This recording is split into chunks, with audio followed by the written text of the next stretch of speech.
Hola, buen día. Les saluda Yaritza Turcios, médico residente del cuarto año del posgrado de Radiología e Imágenes, supervisada en esta ocasión por la doctora Wu, médico especialista en neuroradiología. El tema a discutir es la trombosis venosa cerebral. Si bien la trombosis venosa cerebral constituye una causa infrecuente de los eventos vasculares cerebrales, cerca del 0.5 al 1% de las causas, recordando que las principales etiologías están constituidas por el compromiso arterial, sea este isquémico o hemorrágico.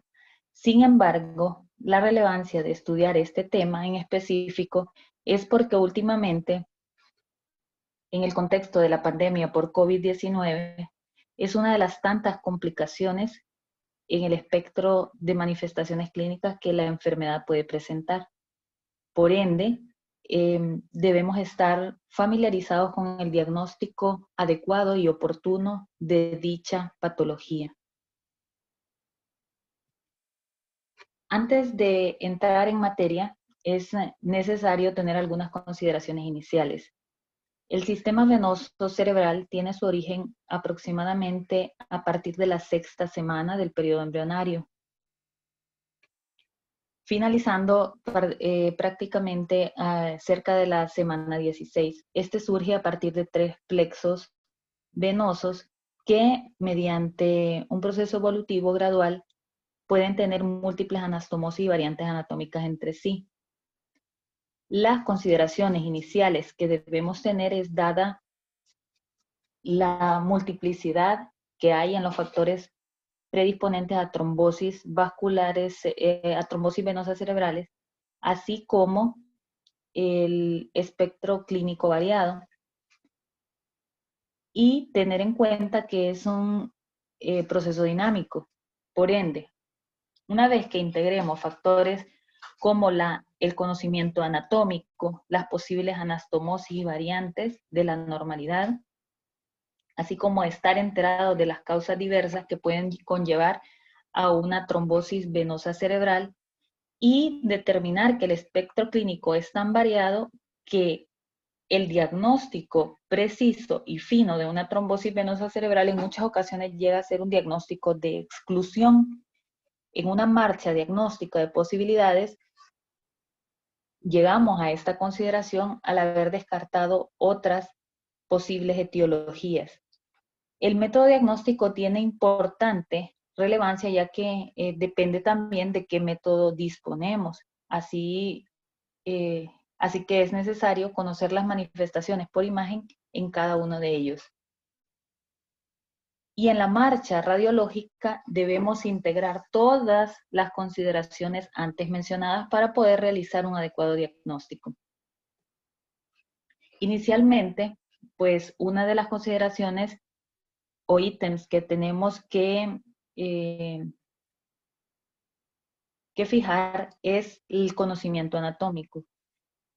Como les mencioné en un inicio, tiene un origen a partir de tres plexos venosos para producir múltiples anastomosis que al final se integre la comunicación de los mismos para tener una vía final de drenaje hacia el sistema venoso yugular. El sistema venoso cerebral está dividido en tres. En tres conjuntos: el sistema venoso superficial, el sistema venoso profundo, y ambos sistemas van a tener una vía final de drenaje hacia el sistema venoso dural. En una evaluación secuencial vamos a hablar de cada uno de ellos. Inicialmente, vamos a determinar y caracterizar el sistema venoso profundo. Cuando hablamos del sistema venoso profundo, nos vamos a enfocar en aquellas venas de drenaje de estructuras centrales basales, llámese estructuras de integración y coordinación y de vital importancia para el adecuado funcionamiento neurológico. Dentro de ellas tenemos estructuras drenadas por venas cerebrales profundas a nivel de los núcleos grises profundos, ganglios basales, estructuras como el cuerpo calloso, cápsula interna, tálamos. Dentro de ellas también los plexos coroideos, y se encarga de básicamente el drenaje de la mayor parte de la sustancia blanca de los hemisferios cerebrales, aquella que se encuentra limitada bajo 2 centímetros de la superficie cortical. Los 2 centímetros aproximadamente externos, o sea, del borde córtico subcortical externo, son drenados por el sistema venoso superficial. En resumen, estas estructuras son correspondientes a estructuras de integración y coordinación, dentro de ellas el sistema límbico y tractos de sustancia blanca y núcleo crisis. La clasificación va a estar determinada de acuerdo a la estructura que drenen y así recibirán su nombre. Las venas medulares, por ejemplo, son las que se encargan del drenaje de la sustancia blanca antes mencionada, la que se encuentra limitada bajo 2 centímetros de la superficie cortical. Estas, en forma secuencial, van a ser tributarias de forma consecuente hasta llegar a la vena de galeno o vena cerebral mayor. Las venas subependimarias generalmente reciben afluentes de prácticamente estructuras venosas coroideas, estructuras venosas estriadas, que se encargan del drenaje del claustro, cápsula interna y ganglios basales. Estas van a confluir hacia venas subependimarias, así como las venas talámicas y coroideas, algunas de ellas van a confluir hacia las venas subependimarias. ¿Cuál es la vía final de drenaje de todas las ramas venosas del sistema profundo? Básicamente van a ser 3 vías: las venas cerebrales internas, las venas basales de Rosenthal, para finalizar hasta la vena de Galeno en su trayecto de drenaje hacia los senos venosos. Las venas cerebrales internas son estructuras pares, al igual que las venas basales de Rosenthal. La disposición anatómica está mejor caracterizada en este diagrama. Me interesa que nos centremos como punto de interés al nivel de esta región central basal, donde se encuentran graficadas o esquematizadas dichas estructuras. Las venas cerebrales internas son próximas a la línea media en disposición paralela a la misma, discurriendo desde aproximadamente el techo del tercer ventrículo, aproximándose a la línea media y teniendo un trayecto curvilíneo a nivel del esplenio del cuerpo calloso para finalizar y confluir junto con su homóloga contralateral hacia la vena cerebral mayor o de Galeno. Recordemos que las venas cerebrales internas en su trayecto han recibido múltiples afluentes de venas medulares, venas coroideas, venas talámicas, etc. Otras de las estructuras principales de drenaje del sistema venoso profundo son las venas basales o de Rosenthal. Estas tienen una disposición lateral a las antes mencionadas y van a discurrir a nivel de la cisterna quiasmática en forma bilateral con trayecto secuencial a nivel de la región medial uncal hasta finalizar hacia la vía final de drenaje, también en las venas de Galeno o vena cerebral mayor. Básicamente estas son las vías finales de drenaje hacia del sistema venoso profundo, recibiendo múltiples afluentes de venas medulares y las antes descritas. Las venas medulares o venas que drenan la sustancia blanca más profunda pueden tener anastomosis con venas medulares superficiales. Tener eso en cuenta, ya que en muchas ocasiones eso puede explicar el compromiso combinado de sistema venoso profundo y sistema venoso superficial. ¿Qué nos interesa reconocer también en este diagrama? Que la vena de Galeno o vena cerebral mayor se va a unir junto con el seno sagital inferior para juntos formar el seno recto. En un estudio angiográfico pues pueden ser mejor caracterizadas y tenemos el ejemplo en esta reconstrucción tridimensional de una angioresonancia en donde se observa el trayecto antes descrito y vemos la morfología en S invertida, como una S itálica invertida de la vena cerebral interna, en forma paralela con la homóloga contralateral. esta va a tener un trayecto curvilíneo una vez que circunda el esplenio del cuerpo calloso. La vena basal o de Rosenthal en disposición lateral a la vena cerebral interna. Ambas forman la vena de Galeno. ¿Cuál es el ejercicio o uno de los tantos ejercicios y lecciones que debemos llevar de esta conferencia? Es que en muchas ocasiones podemos pasar por alto en nuestro proceso de formación inicial estas estructuras. Sin embargo, ahora en cada estudio de imagen que evaluemos debemos hacer y llevarnos la tarea de hacer el ejercicio de ubicar dichas estructuras anatómicas. En esta imagen tenemos dos ejemplos de secuencias de resonancia magnética. A su izquierda una secuencia ponderada en T1 con administración de gadolinio, en donde se observa, señalizado en flechas amarillas, el trayecto paralelo de las venas cerebrales internas. A su derecha tenemos un plano coronal de una secuencia ponderada en T2, recordando la amplia relevancia que tiene este tipo de secuencias en la caracterización de los trayectos vasculares mediante vacíos de flujo o ausencia de señal debido al a tener líquido en movimiento. Es así que vamos a observar como vacíos de flujo el trayecto de todas las estructuras cerebrales que se encuentran fisiológicamente normales. De igual forma, con flechas amarillas se observan las venas cerebrales internas confluyendo hacia la vena de Galeno señalizado con flecha roja. En los estudios de angiotomografía, recordemos que estos son estudios con administración de medio de contraste endovenoso yodado, se puede caracterizar mediante el contraste que ejerce dicho componente los trayectos vasculares cerebrales. Y en esta reconstrucción sagital podemos esquematizarlos del mismo trayecto antes descrito en morfología de S invertida, el trayecto de las venas cerebrales internas junto con la vena de Galeno en la confluencia de las mismas. Señalizado en flecha verde tenemos el seno recto. A su derecha una reconstrucción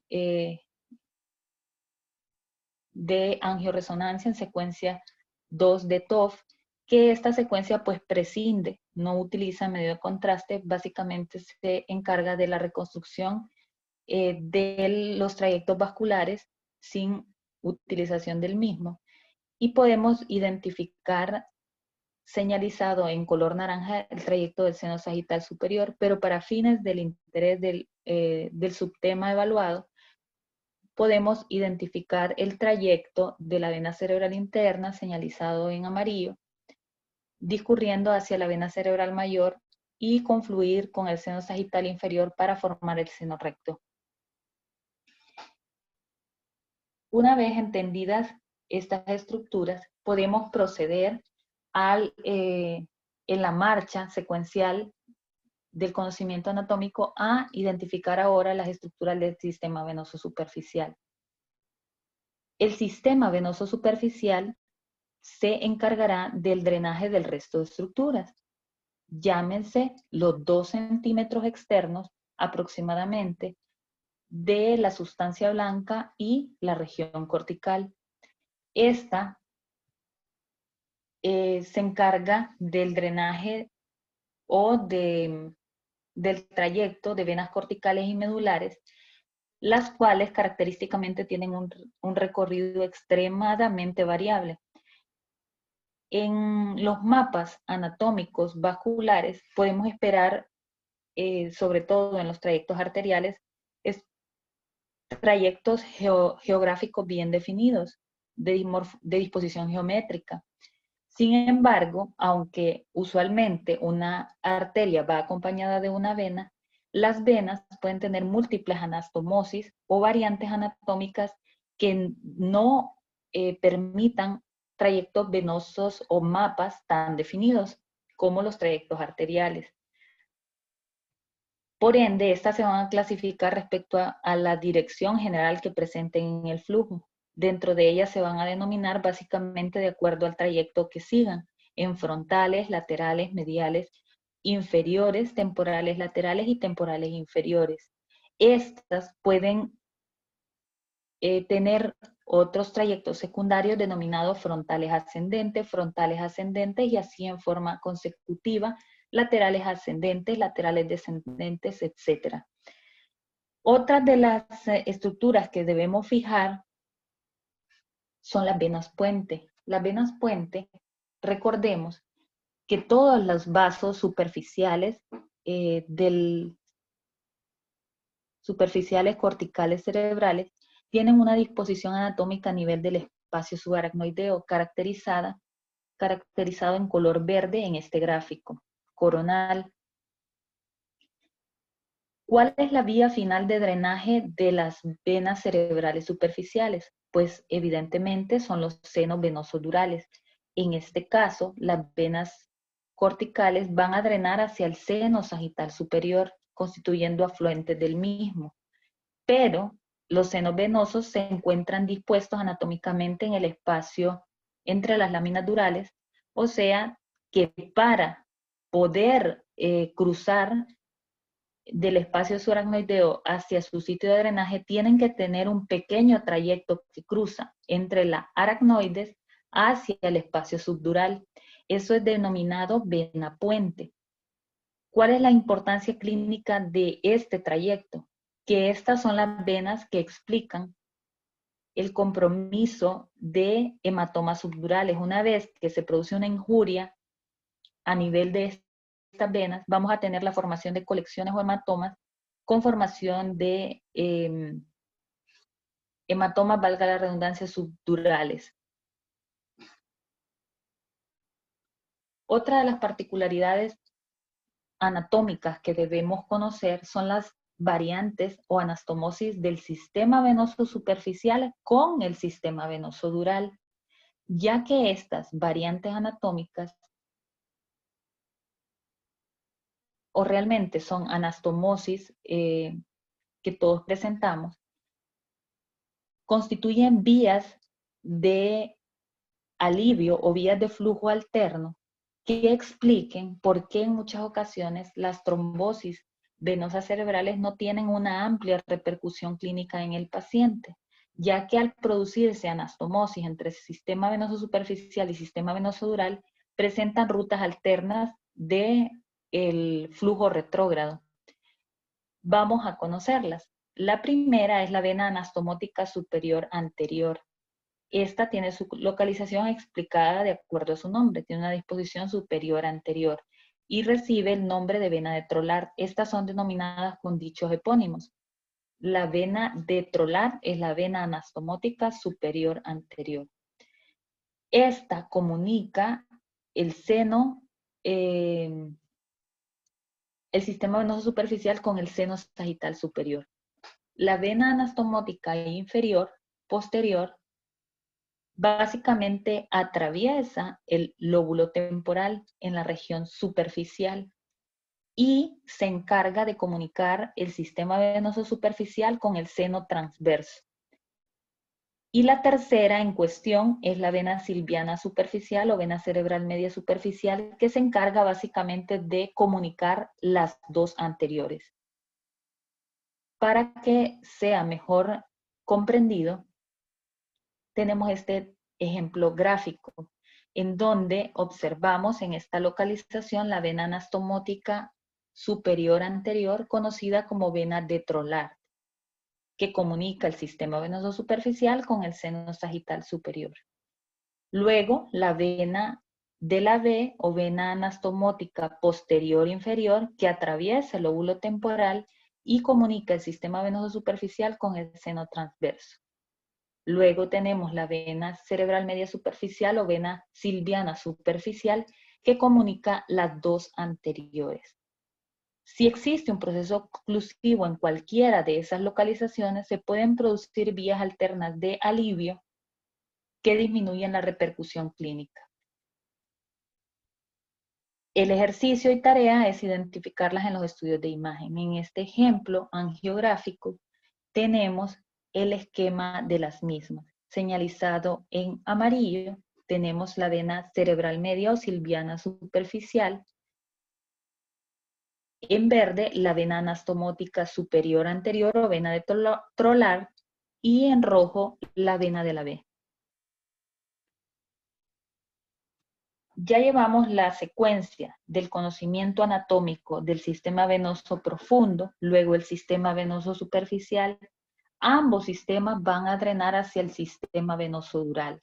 El sistema venoso dural se forma a partir de espacios rígidos que recorren todas las venas antes mencionadas, recibiendo afluencia de las mismas, con disposición anatómica entre la lámina perióstica y la lámina meningia de la dura madre, para conformar estos espacios vasculares que reciben venas cerebrales superficiales profundas e incluso venas de estructuras extra craneales a nivel de la calota.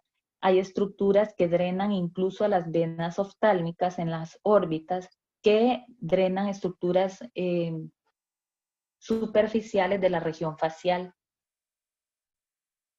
¿Cuál es el objetivo de estas comunicaciones con estructuras extracraneales? Por ejemplo, con venas angulares, venas que drenan hacia la vena oftálmica superior, venas retromandibulares, venas diploicas. El objetivo es regular la presión intracraneal y la temperatura. Sin embargo, fisiológicamente esa es la hemostasia esperada, pero en muchas ocasiones estas pueden condicionar vías de diseminación de procesos infecciosos en dichas localizaciones hacia la región intracraneal. El sistema venoso dural se encuentra dividido en esta subdivisión, en aquellos que drenan la región superior y los senos venosos durales de drenaje inferior. Los senos de drenaje superior son el seno sagital superior, el seno sagital inferior, el seno recto, el seno occipital, transverso y sigmoideo. Estos todos confluyen entre sí a nivel de la confluencia de los senos, también conocida como tórcula o prensa de Erófilo. Aquí hay que tener en cuenta otra particularidad, que hay dos senos que exceptúan la disposición anatómica de la mayoría, y son el seno sagital inferior y el seno recto, ya que estos son senos de disposición anatómica interna, por lo tanto carecen de la lámina perióstica. Los senos de drenaje venoso inferior son los senos cavernoso, con su morfología distinta, que tiene segmento intercavernoso anterior y posterior, y este seno recibe afluencia de senos esfenoparietales, senos petroso superior e inferior, que son las vías finales de drenaje, los cuales drenan. El seno petroso superior drena hacia el seno transverso y el seno petroso inferior hacia el seno sigmoideo. Una vez entendidas estas nociones teóricas, básicamente la importancia que tiene es identificarlas en los estudios de imagen.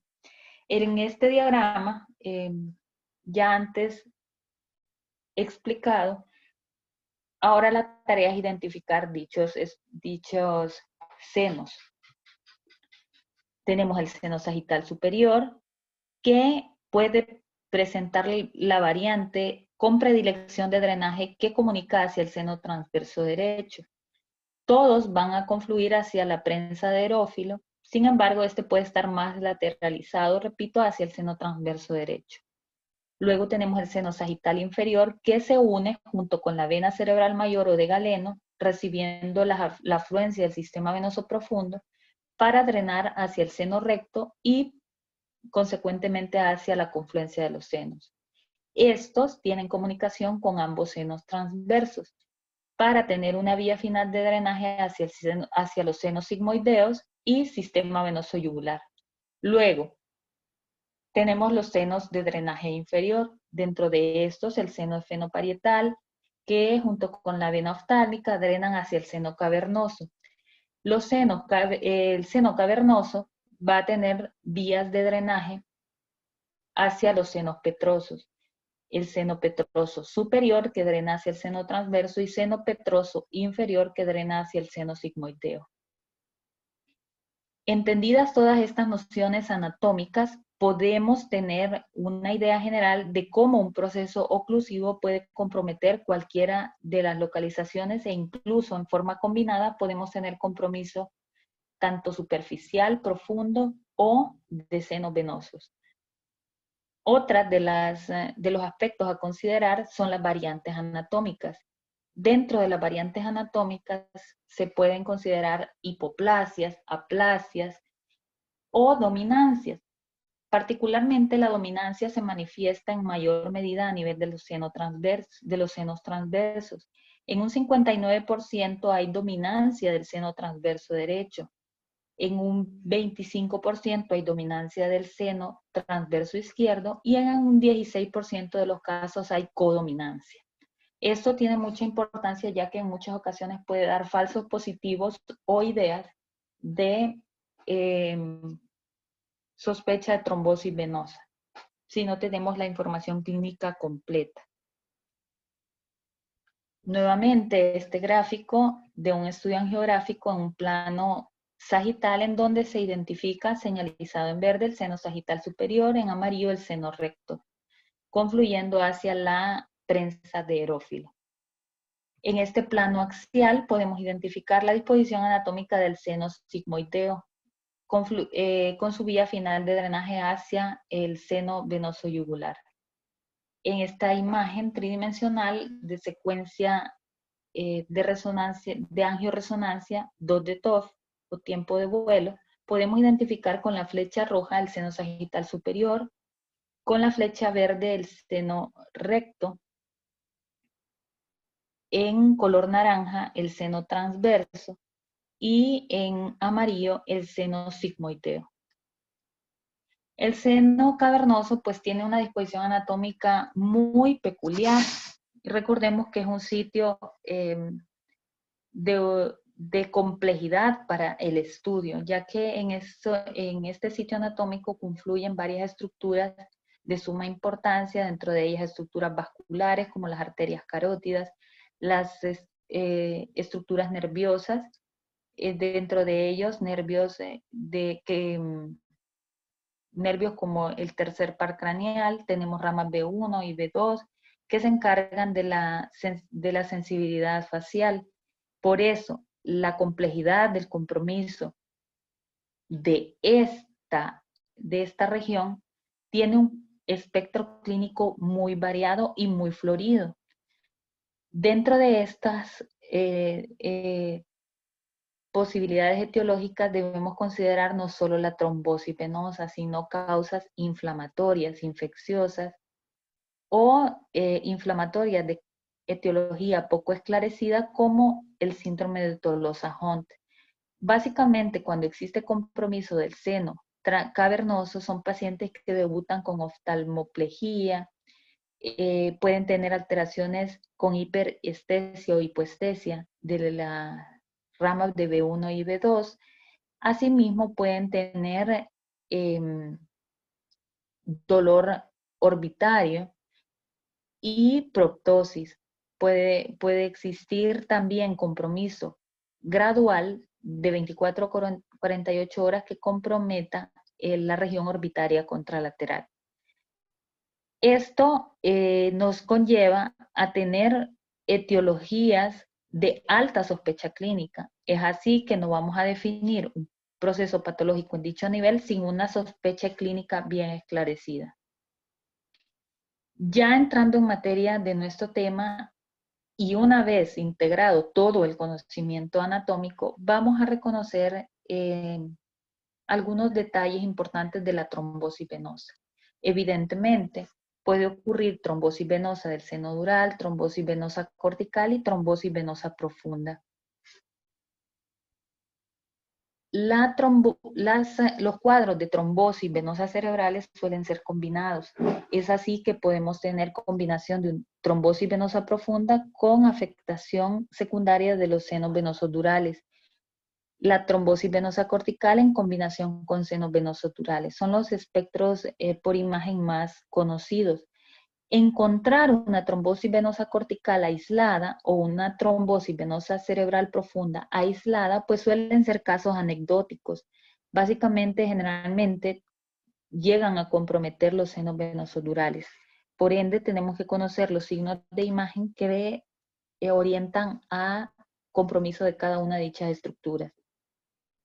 Las modalidades diagnósticas, pues, que debemos identificar. ¿Qué modalidad diagnóstica disponemos? Si tenemos varias, pues en muchas ocasiones se debe realizar más de un estudio de imagen al paciente. Inicialmente, lo que debemos exigir es una sospecha clínica bien definida. Decir que un paciente presenta cefalea, pues no me orienta a sospechar básicamente esta causa. Sin embargo, si luego de un examen neurológico nos brindan signos o información que contribuya a dicha sospecha, pues es muy agradecido. Sin embargo, generalmente se procede de estudios en fase simple y se decide la administración o de forma complementaria realización de un estudio angiográfico bajo dicha sospecha clínica. El estudio angiotomográfico pues requiere de tiempos de adquisición definidos de fases venosas y de uso de medio de contraste. Una de las debilidades que presenta es que no suele definir mapas anatómicos muy bien definidos. Y para realizar dicho diagnóstico, pues voy a ser redundante al respecto, debemos tener un alto nivel de sospecha.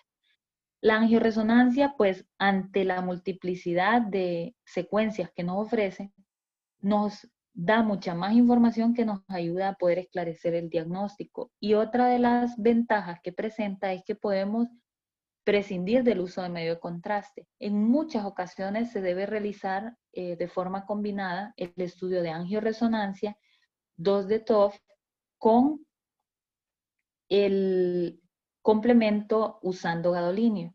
Esto debido a que en muchas ocasiones factores anatómicos como las dominancias o hipoplasias pueden dejarnos un margen de error muy amplio o no esclarecer nuestra sospecha. Básicamente los estudios de tiempo de vuelo de 2 de TOF se realizan mediante saturación de los tejidos estacionarios y reconstrucción de la información en movimiento, que en este caso serían los trayectos venosos. También se pueden utilizar otro tipo de técnicas como contraste de fase que permiten un mayor detalle anatómico, sin embargo, se encuentran en desuso ya que requieren tiempos de adquisición demasiado prolongados. Una vez que se agoten recursos no invasivos como las modalidades de imagen de angiotomografía y angioresonancia, puede llegar el paciente hasta un estudio de angiografía por sustracción digital, pero básicamente el diagnóstico llega a ser esclarecido en las dos anteriores. Mediante angiografía por sustracción digital, pues requiere métodos invasivos, uso de medio de contraste, que si bien se realiza el diagnóstico por las antes mencionadas, se puede llegar a omitir. Y asimismo, el manejo o tratamiento de las trombosis venosas cerebrales en muchas ocasiones solamente requiere manejos médicos que no lleguen a un procedimiento intervencionista. Hablando de los múltiples factores predisponentes o etiológicos, hay algunos no modificables como el simple hecho de ser mujer. Las mujeres por factores hormonales y estados fisiológicos como el embarazo, tenemos una mayor predisposición a los procesos trombóticos en cualquier parte de nuestro cuerpo. Asimismo, otros factores como el consumo de anticonceptivos orales. Y en los varones, pues cuando hay consumo de esteroides anabólicos. Hay otras causas incluso como los traumatismos, que con la presencia de fracturas pueden conllevar a la formación de trombos. Estados metabólicos alterados como tirotoxicosis, la deshidratación, son factores muy estudiados en la predisposición de trombosis venosas cerebrales, así como factores intrínsecos vasculares asociados a colagenopatías, vasculitis o cualquier otra vasculopatías, e incluso factores genéticos como alteraciones en el gen de la protrombina, alteraciones en la proteína C y S, que conlleven a estados o mecanismos de coagulación alterados. Y como debut, en el contexto de la pandemia actual, tenemos el SARS-CoV-2 que produce la enfermedad de COVID-19 con un espectro de complicaciones neurológicas muy variado que va desde la meningitis, meningoencefalitis, hasta procesos trombóticos arteriales y o venosos, que por ende ha llevado a un incremento dentro de los eventos vasculares cerebrales. En resumen, son más de 100 causas que nos llevaría una o varias clases poder estudiar cada una de ellas. Y otra particularidad que debemos tener en cuenta es que hasta en un 25% de los casos llega a no determinarse la causa. En resumen, a su izquierda están enlistadas las principales causas asociadas a procesos trombóticos cerebrales. Y siendo repetitivos, tenemos traumatismos, infecciones, inflamaciones, gestación, anticonceptivos orales, causas metabólicas, hematológicas, vasculares, vasculitis, etc. Respecto al cuadro clínico, pues los signos y síntomas más frecuentes suelen ser cefalea, náuseas, vómitos y un déficit neurológico variable, de acuerdo al sitio afectado o si el compromiso es meramente superficial o profundo. Pero debemos tener en cuenta que el diagnóstico clínico suele ser impreciso. No es que el cuadro clínico va a definir una alta sospecha de trombosis venosa cerebral, sino más bien el diagnóstico de exclusión al haber excluido causas arteriales u otras causas orgánicas. Demográficamente nos interesa que puede producirse a cualquier edad, sobre todo cuando hay predisposición genética o malformaciones vasculares, podemos tener un aumento de riesgo en edades tempranas. Y dados todos los factores antes mencionados, pues podemos tener afectación a cualquier edad. En cuanto al sexo, las mujeres llevamos las de perder por todos los factores antes mencionados. Y epidemiológicamente constituyen del 0.5% al 1% de los ictus agudos.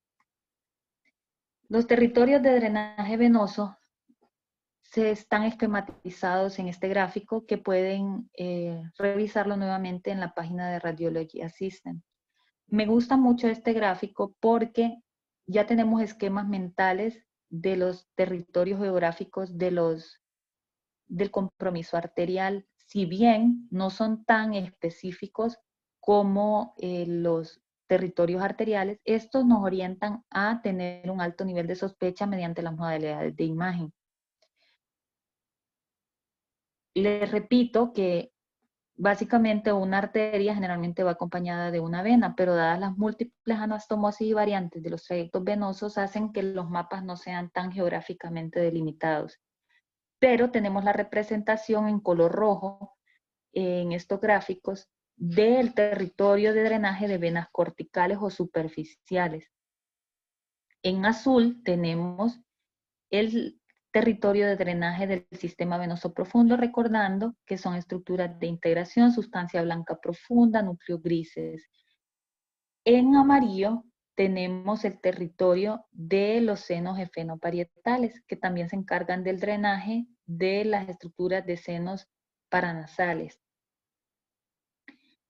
Y coloreado en verde, tenemos un territorio casi exclusivo a nivel del lóbulo temporal mediante el compromiso de la vena de la B. Así que signos específicos en estas localizaciones deben orientarnos a probable etiología trombótica venosa. ¿Cuándo vamos a pensar en trombosis venosa? Se preguntarán. Esta diapositiva resume puntos o tips específicos que nos hacen pensar en una probable trombosis venosa. Evidentemente, todo ello integrado a la clínica. La clínica suele ser inespecífica, pero cuadros de convulsiones, cefalea o deterioro de la conciencia hacen que mediante diagnósticos de exclusión podamos llegar al diagnóstico y evidentemente integrado con la información de las modalidades de imagen. Podemos identificar signos directos como el signo del coágulo hiperdenso, el signo de la cuerda, que básicamente son explicadas por el proceso ocupativo de la estructura vascular que aumenta la densidad en los estudios de tomografía en una etapa aguda. El signo del delta vacío se produce una vez que se administra medio de contraste y se produce un realce dural en la periferia del sitio trombosado, con ausencia de realce en el interior del mismo. Este signo del delta vacío hay que tener mucho cuidado porque en muchas ocasiones pueden escuchar que se menciona en fase simple, pero es un error que se escucha con mucha frecuencia. El signo del delta vacío solamente lo vamos a caracterizar o a denominar en estudios contrastados. Y otro de los signos directos es cuando ocurre pérdida de la señal de flujo. Esto en los estudios de resonancia magnética, porque en secuencias ponderadas en T2, característicamente tenemos un vacío de flujo en los trayectos vasculares. Una vez que se pierde ese vacío de flujo, podemos estar frente a un proceso trombótico. En este cuadro intermedio hay que tener mucho ojo, porque hay muchos tips a considerar una vez que en un proceso evolutivo llegamos a un infarto venoso. ¿Qué características nos van a orientar a un probable compromiso venoso? El compromiso bilateral. Cuando tenemos, por ejemplo, afectación bitalámica o bilateral parasagital. Así también cuando tenemos un compromiso casi exclusivo del lóbulo temporal, nos puede hacer sospechar en un compromiso venoso superficial de la vena de la B. Otra de las características que nos pueden hacer pensar en una trombosis venosa complicada con un infarto es el edema cortical o hemorragia, que inicialmente pueden ser petequias hemorrágicas y confluir hasta hematomas parenquimatosos de gran tamaño. Y la hemorragia periférica lobar. Es un aspecto de mucha importancia considerar cuando hay compromiso que involucre la región córtico-subcortical. Una vez integradas estas sugerencias, podemos reconocer algunos de los detalles antes mencionados en estos gráficos también tomados de la página de Radiology Assistant. Cuando existe compromiso de las venas cerebrales internas, podemos tener afectación de ambos tálamos en forma simétrica o asimétrica, pero con compromiso bilateral. El compromiso casi exclusivo del lóbulo temporal se puede identificar cuando hay procesos oclusivos de la vena de la B, identificado en este gráfico. Y el compromiso parasagital bilateral nos hace pensar en compromiso combinado de venas corticales en su sitio de drenaje a nivel del seno sagital superior. ¿Cuál es el mecanismo fisiopatológico de las trombosis venosas cerebrales? Básicamente, todo proceso trombótico fisiopatológicamente está explicado por la tríada de Virchow, en donde se produce estasis en un estado de hipercoagulabilidad sumado a una lesión endotelial. Esta triada de eventos únicos o combinados pueden conllevar a la formación de un trombo. Una vez que se forma el trombo, sea en el seno venoso dural, una vena cortical o una vena profunda, el coágulo se puede propagar hacia las venas afluentes mediante flujo retrógrado, aumentando la presión venosa por la obstrucción del drenaje. Una vez que se produce aumento de la presión venosa, puede llevar en forma secuencial a la rotura de la barrera hematoencefálica que se traduzca en un edema vasogénico. Y ante la injuria tisular, producirse pequeños focos de hemorragia que pueden llegar a confluir hacia grandes hematomas. En una secuencia de eventos, esto puede conllevar hasta un proceso isquémico focal con formación de infartos venosos que tengan una combinación de edema vasogénico y edema citotóxico. En este gráfico se ejemplifica cómo Una vez que se produce el proceso oclusivo a nivel del seno sagital superior, puede, mediante flujo retrógrado, aumentar la presión venosa de las venas afluentes y desencadenar esta cascada de eventos. En las modalidades de imagen, ¿cuáles son los puntos clave en tomografía? Repito, en esta diapositiva evaluaremos los puntos claves en los estudios de tomografía. Pues vamos a partir de un estudio en fase simple, en donde podemos observar el seno hiperdenso. La visualización de un seno o estructura vascular hiperdensa debe tener mucho cuidado para llegar a identificar todos estos signos en que tengamos la sospecha clínica, porque identificar un seno hiperdenso puede ser un hallazgo fisiológico en recién nacidos, por ejemplo, en donde frente a un fondo parenquimatoso con falta de mielinización, podemos tener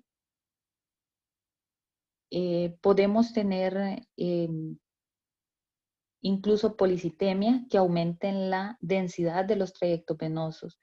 Otros de los factores que pueden condicionar un aumento en la densidad de los senos venosos es el valor del hematocrito, que sobre todo en personas jóvenes hace que se pueda haber aumentado la densidad de dichos trayectos vasculares. Las venas corticales hiperdensas pueden conllevar al signo de la cuerda o signo del cordón cuando se produce una oclusión de las mismas. También en fase simple podemos identificar pequeños focos de hemorragia de disposición anatómica córtico-subcortical y la presencia de edema, traducido con borramiento e hipodensidad del parénquima. Otro de los signos muy importantes a considerar es cuando se produce hipodensidad bilateral de ganglios basales o tálamos. En el infarto venoso lo vamos a encontrar como complicación en el 50% de los casos. Este puede estar acompañado de un marcado edema de características vasogénicas y la presencia de pequeños focos hemorrágicos. El compromiso combinado es un hallazgo frecuente. ¿Qué queremos decir con eso? Que no necesariamente vamos a tener solamente afectación superficial, profunda o dural, sino puede existir un compromiso combinado de cualquiera de las estructuras mencionadas. El signo del delta vacío, siendo redundantes, lo vamos a identificar mediante el realce venoso dural en la periferia de un sitio ocluido. Y la hipodensidad central en el sitio del trombo.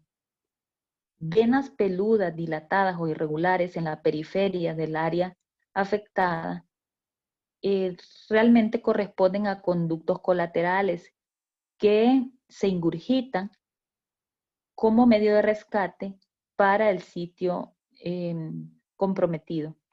Y estas suelen identificarse como unas venas de mayor realce en la periferia del sitio del infarto venoso. En la angiotomografía o venografía por tomografía, en el estudio de angiotomografía, en resumen, podemos identificar un defecto de llenado a nivel del seno dural en forma directa.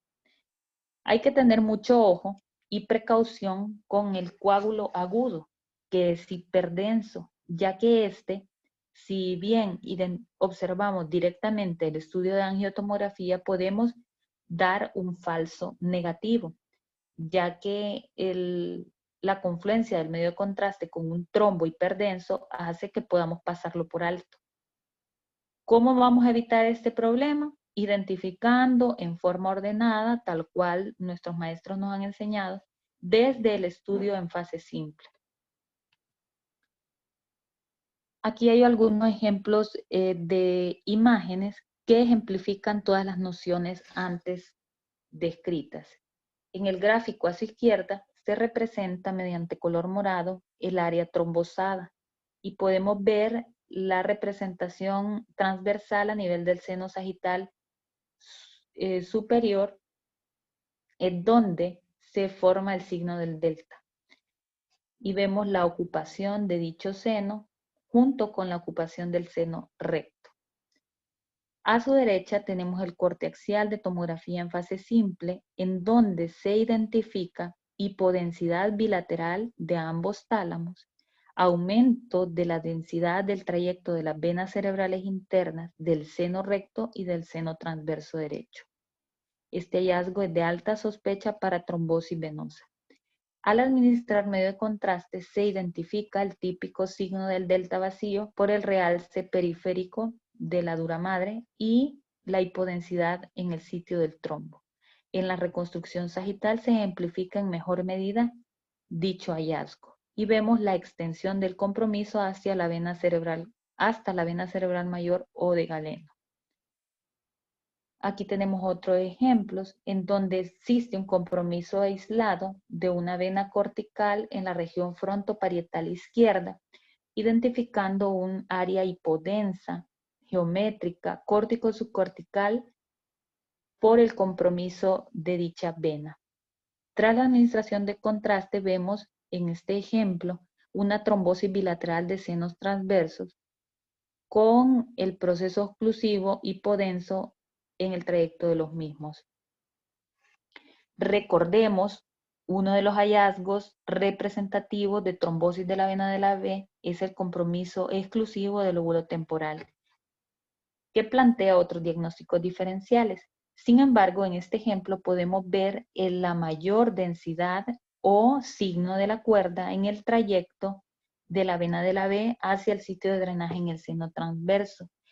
Y aunado a ello se identifica un área hipodensa extensa que compromete la región córtico-subcortical temporal izquierda, asociado a un infarto de la vena de la B.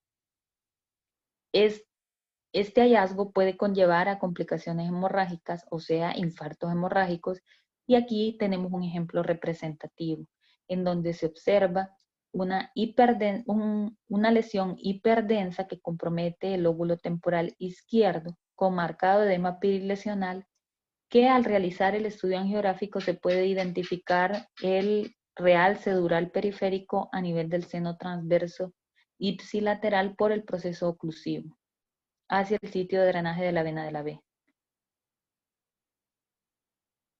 En este ejemplo gráfico a su izquierda, tomado de la literatura de Osborne, podemos observar el proceso oclusivo coloreado en morado a nivel del seno recto y venas cerebrales internas, con ingurgitación por flujo retrógrado y aumento de la presión venosa a nivel de las venas coroideas y talámicas bilaterales. Asimismo, se identifica la presencia de pequeños focos hemorrágicos talámicos y de los plexos coroideos, así como ingurgitación de las venas subependimarias y venas medulares. A su derecha vemos el típico compromiso bilateral con borramiento en la periferia de ambos tálamos e hipodensidad de los mismos y aumento de la densidad del trayecto de las venas cerebrales internas, asociado a una trombosis venosa cerebral profunda. A continuación les presento un caso clínico facilitado por la doctora Martínez, a quien agradezco, de un paciente masculino evaluado en el Hospital Escuela de 36 años de edad sin comorbilidades previas conocidas. El paciente presenta un cuadro clínico caracterizado por fiebre de 3 días de evolución no cuantificada y tos seca. Al cuarto día, sin fiebre, acude al servicio de emergencia por presentar un nuevo síntoma, cefalea intensa, que lo lleva a solicitar asistencia médica. Mientras el médico tratante lo evalúa, el paciente presenta movimientos involuntarios no coordinados durante 1 hora y desorientación. Curiosamente, a este paciente se le realiza también una prueba rápida de COVID-19 que resulta positiva.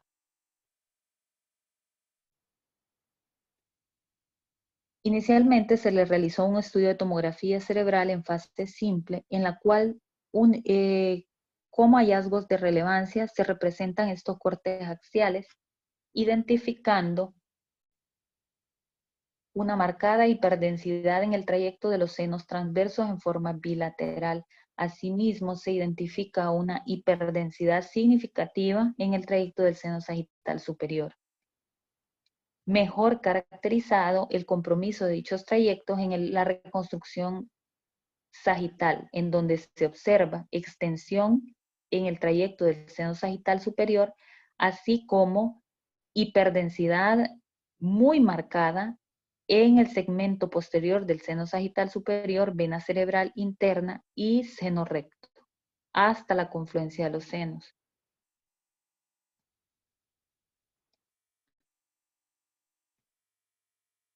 Al realizar la administración del medio de contraste, se logra identificar el realce dural periférico en la confluencia de la vena de Galeno y el seno recto, condicionando un signo de delta vacío, que también se identifica en la región de la confluencia de los senos, así como el realce dural periférico mejor caracterizado en esta imagen, con la falta de realce en el interior del mismo. Sin embargo, no se produce una hipodensidad tan franca en el centro, dado que se encuentra en una fase aguda, en donde el trombo se observa ligeramente hiperdenso. Una vez integrados las nociones y puntos clave en tomografía, vamos a reconocer los puntos clave en resonancia magnética. ¿Cuál es la particularidad de la resonancia magnética? Que nos produce un espectro amplio de secuencias para una mayor caracterización ante una sospecha de trombosis venosa. Como base, vamos a empezar de las secuencias iniciales ponderadas en T1 y en T2. Básicamente, las secuencias T1 y T2 tienen un amplio papel en la evaluación temporal del trombo. Es así que mediante evolución al cuadro clínico presenta variaciones en la intensidad de la señal del mismo. En T1 hay que tener la salvedad que en la fase aguda este es isointenso, por ende no vamos a esperar una traducción en imagen. Sin embargo, en la etapa subaguda, el trombo se visualiza hiperintenso y si existe compromiso parenquimatoso asociado, puede observarse hipointensidad parenquimal. El trombo crónico suele ser isointenso y característicamente suele realzar tras la administración de gadolinio. Básicamente, la mayor información de T1 la vamos a obtener en la etapa subaguda, en donde el trombo se observa hiperintenso. La secuencia T2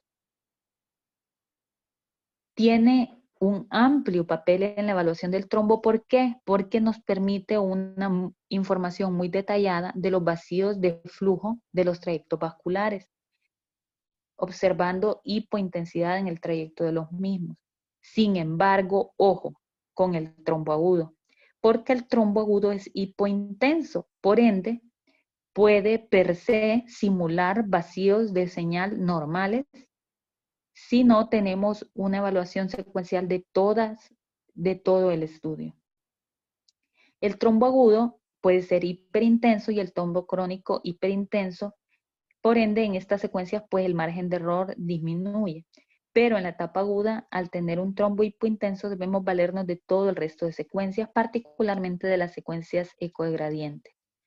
En FLAIR, básicamente nos ayuda a la caracterización del compromiso del parenquima cerebral, ya que al ser una secuencia neurológica nos da una amplia información observando hiperintensidad ante el compromiso de edema vasogénico y de infartos venosos.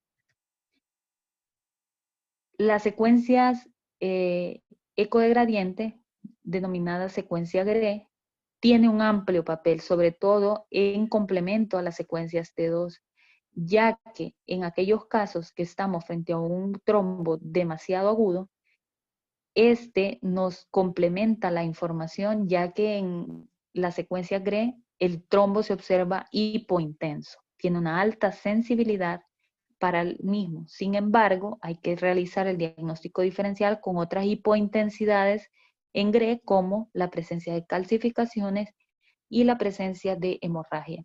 Es así que debemos valernos de cada secuencia para obtener la información requerida.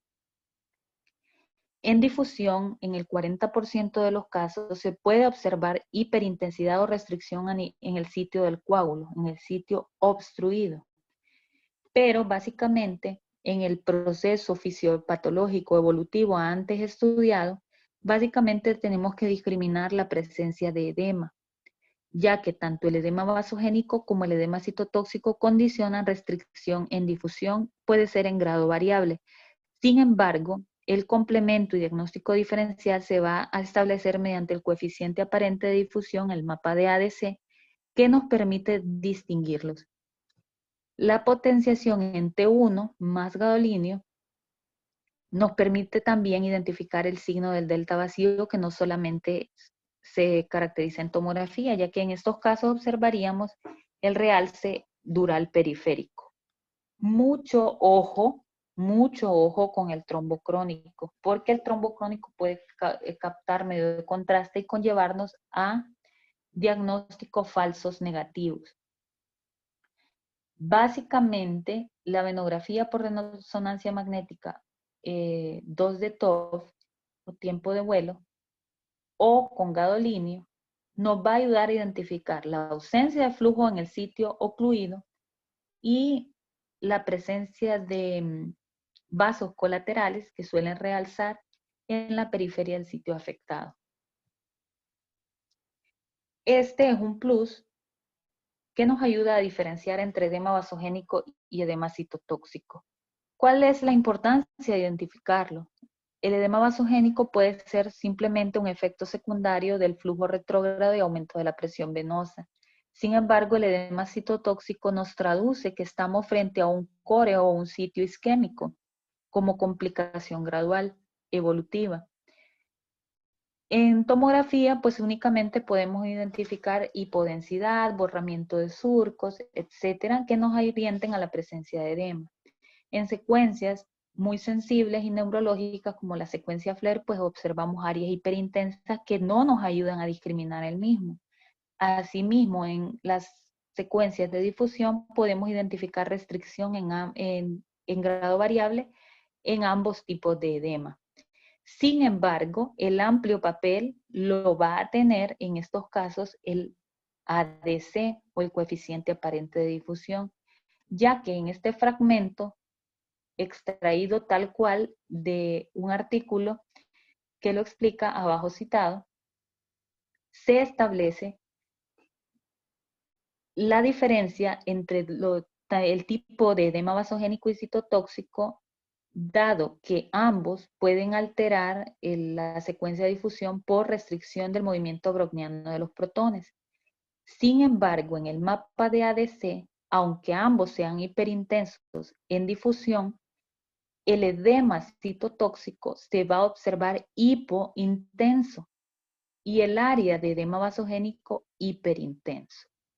Esto se traduce con el objetivo de que en muchas ocasiones, si no ha llegado hasta la formación de áreas isquémicas o infartos, en esos casos suelen ser hallazgos potencialmente reversibles en los pacientes afectados. Sin embargo, la caracterización de áreas de edema citotóxico o de áreas de infarto venoso nos ayudan a poder predecir en alguna medida el pronóstico del paciente. En estas dos imágenes de secuencias de resonancia magnética podemos caracterizar otro de los puntos clave para llevarnos en esta conferencia. Inicialmente tenemos un plano axial de una secuencia ponderada en T2, en donde tenemos delimitados los trayectos venosos corticales. Recordemos, el trombo agudo en las secuencias T2 simula vacíos normales de flujo. Es este un ejemplo tal cual en donde se identifica hipointensidad de señal en el trayecto venoso. Sin embargo, ante la sospecha clínica de una trombosis venosa, en este caso en particular, se logra identificar en la secuencia GRE cómo existe compromiso oclusivo en el trayecto del seno sagital superior y venas corticales afluentes. Vemos cómo se complementan ambas secuencias.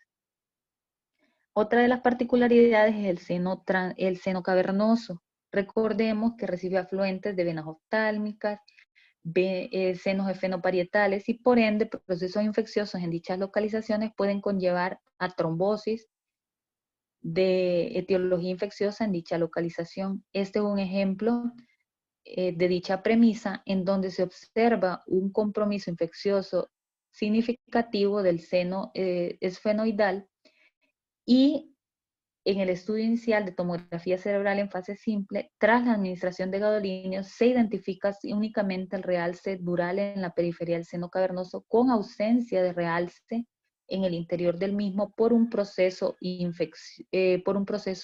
oclusivo.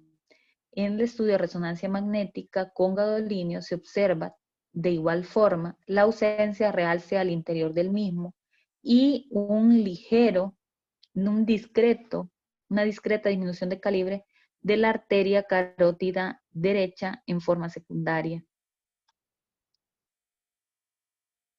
De nuevo este ejemplo en donde se identifica en el estudio de tomografía la hiperdensidad en fase simple de los trayectos de venas cerebrales internas, seno recto y seno transverso derecho.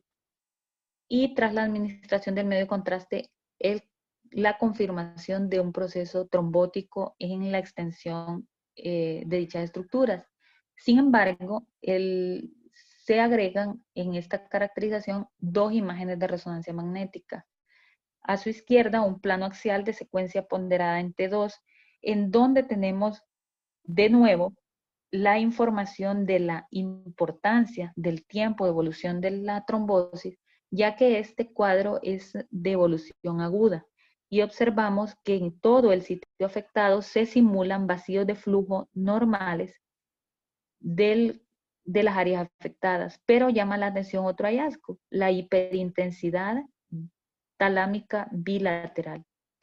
Al realizar la evaluación complementaria de la secuencia GRE se observa y confirma la presencia del trombo en dicho trayecto.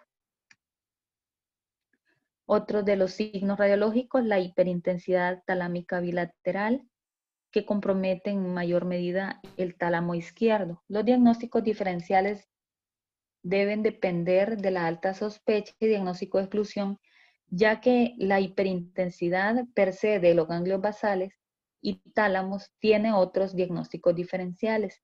Por ejemplo, enfermedades de depósito, procesos incluso neoformativos pueden conllevar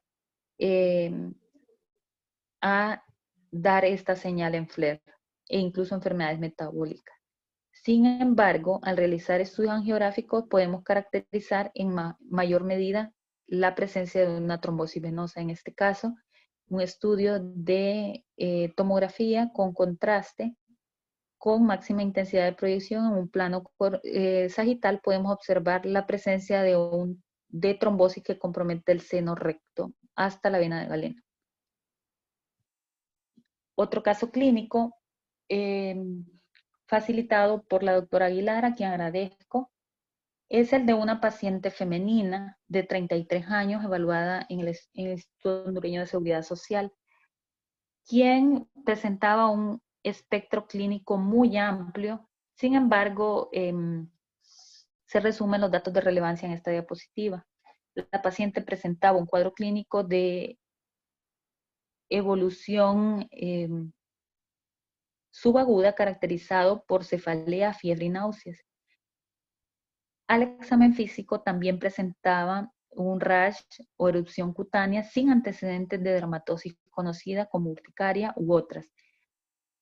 Ante la presencia de múltiples hallazgos inespecíficos, se manejó como una sospecha de etiología viral no especificada. Sin embargo, al realizar el estudio de tomografía cerebral en fase simple, hay varios datos puntuales que al final vamos a integrar en base al conocimiento teórico adquirido. En este plano o reconstrucción sagital de secuencia de tomografía cerebral en fase simple, identificamos un área hipodensa de disposición geométrica que compromete la región cortical y subcortical con compromiso de la región más externa de la sustancia blanca en la región parietal izquierda. Asimismo, llama la atención la presencia de hiperdensidad en el trayecto venoso asociado o en un trayecto vascular asociado que simula un signo del cordón. En el plano coronal también llama la atención la presencia combinada de una hiperdensidad franca del seno sagital superior y podemos caracterizar en mejor forma el defecto o lesión focal a nivel de la región parietal izquierda. Otro hallazgo de relevancia en el contexto clínico de la paciente es el marcado aumento de la densidad de la vena yugular interna derecha en comparación con su homóloga contralateral. Y recordemos el tip de comparar con las arterias carótidas para tener una noción si estamos frente a un proceso fisiológico, y en este caso incluso es mayor la densidad que la arteria carótida.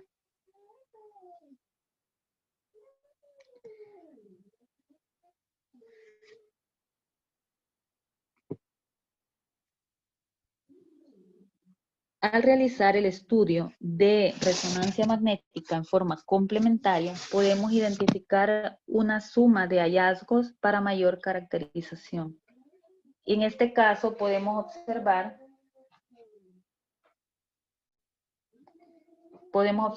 un aumento significativo de la intensidad de señal del seno sagital superior en este plano sagital de secuencia ponderante 1. Recordemos que este es un plano anatómico y nos ayuda a poder caracterizar también el resto de estructuras, tanto de la región infratentorial como bulbo, mesencéfalo, puente, mesencéfalo y bulbo, así como el cerebelo y cuarto ventrículo, y sin identificar hallazgos patológicos de relevancia en el contexto clínico. Vemos adecuada morfología del cuerpo calloso, glándula hipófisis, quiasma, entre otros. En la región parasagital izquierda podemos identificar el defecto o lesión antes caracterizado mediante el estudio tomográfico, visualizando en forma triangular una lesión hipointensa en T1. Recordemos que en una evolución subaguda ya podemos identificar la hipointensidad frente a un compromiso parenquimatoso. Asimismo, en un plano axial podemos ver el franco aumento en la intensidad de señal a nivel del seno sagital superior. En este plano axial de secuencia ponderada en T2 llama la atención como otro hallazgo de relevancia el aumento en la intensidad de señal en el sitio anatómico de la vena yugular interna asociado al proceso trombótico. Recordemos que el trombo en una fase subaguda es hiperintenso. En esta evolución de imágenes, el objetivo es representar la caracterización del edema vasogénico y citotóxico, según sea el caso, mediante la secuencia FLAIR, difusión y ADC. El defecto antes descrito en la lesión a nivel de la región parietal izquierda se observa hiperintenso por la presencia de edema vasogénico, que se caracteriza con una tenue restricción en la secuencia de difusión, que nos orienta que el tipo de edema es vasogénico y no ha llevado a la formación de un proceso de infarto venoso. Es que en el ADC persiste hiperintenso. No tenemos áreas hipointensas que nos orienten a la presencia de edema citotóxico. Y aquí enlazamos los conocimientos antes mencionados. Ya tras la administración de gadolinio, pues tenemos una mayor representación del proceso oclusivo, identificando el defecto geográfico con ingurgitación o mayor realce de venas colaterales o venas peludas en la periferia del sitio afectado. Asimismo, tenemos la delimitación de signo del delta vacío, tanto a nivel del seno sagital superior como el seno transverso derecho. Y vemos en este plano axial la mejor caracterización del defecto a nivel oclusivo a nivel del seno transverso derecho. En resumen, en este caso, estábamos frente a un compromiso combinado, tanto del sistema venoso superficial como del sistema venoso dural y en forma bilateral. En las secuencias 2 de TOF, pues podemos realizar representaciones tridimensionales que nos permitan dar un mayor detalle. Es así que en este caso observamos la ausencia de delimitación del trayecto del seno transverso derecho por el proceso oclusivo y también la ausencia de esquematización del seno sagital superior. Hay que tener mucho ojo con las granulaciones aracnoideas. Las granulaciones aracnoideas pueden llegar a tener un tamaño tan aumentado que se invaginen hacia los senos venosos durales, condicionando defectos de llenado que produzcan o ameriten realizar el diagnóstico diferencial con trombosis venosa. En algunos casos pueden llegar a ser aberrantes, condicionando remodelación ósea, predominantemente con compromiso del hueso esfenoides. Es así que en los estudios de imagen podemos tener defectos focales que simulen defectos de llenado en el sitio anatómico de los senos venosos durales. En este caso vemos el compromiso a nivel de la confluencia de la vena cerebral mayor con el seno recto. Sin embargo, nos tenemos que valer de todos los recursos de la imagen y vemos que no hay dificultad en el paso del medio contraste hacia su sitio de drenaje final en la confluencia de los senos. En el plano axial se logra caracterizar mejor el defecto y es de márgenes bien definidos, hipodenso, sin alteración del curso del medio de contraste. En este caso tenemos un ejemplo de una granulación aracnoidea de mayor tamaño. Pueden encontrar la denominación de granulaciones de Paccioni aberrantes, granulaciones de Paccioni gigantes o granulaciones aracnoideas aumentadas de tamaño o granulaciones aracnoideas aberrantes. Y en este caso vemos cómo se observa la hipodensidad focal en el trayecto del seno transverso derecho. Sin embargo, no hay dificultad en el paso del medio de contraste a través de dicho sitio. Les agradezco mucho su atención. Esta es parte de la bibliografía consultada. En su mayoría el tema fue sintetizado a través de la literatura de Osborne y complementadas algunas dudas mediante recursos auxiliares de artículos. Gracias de nuevo por su atención. Son bienvenidos todos sus comentarios, aportes, o podemos esclarecer en conjunto las dudas.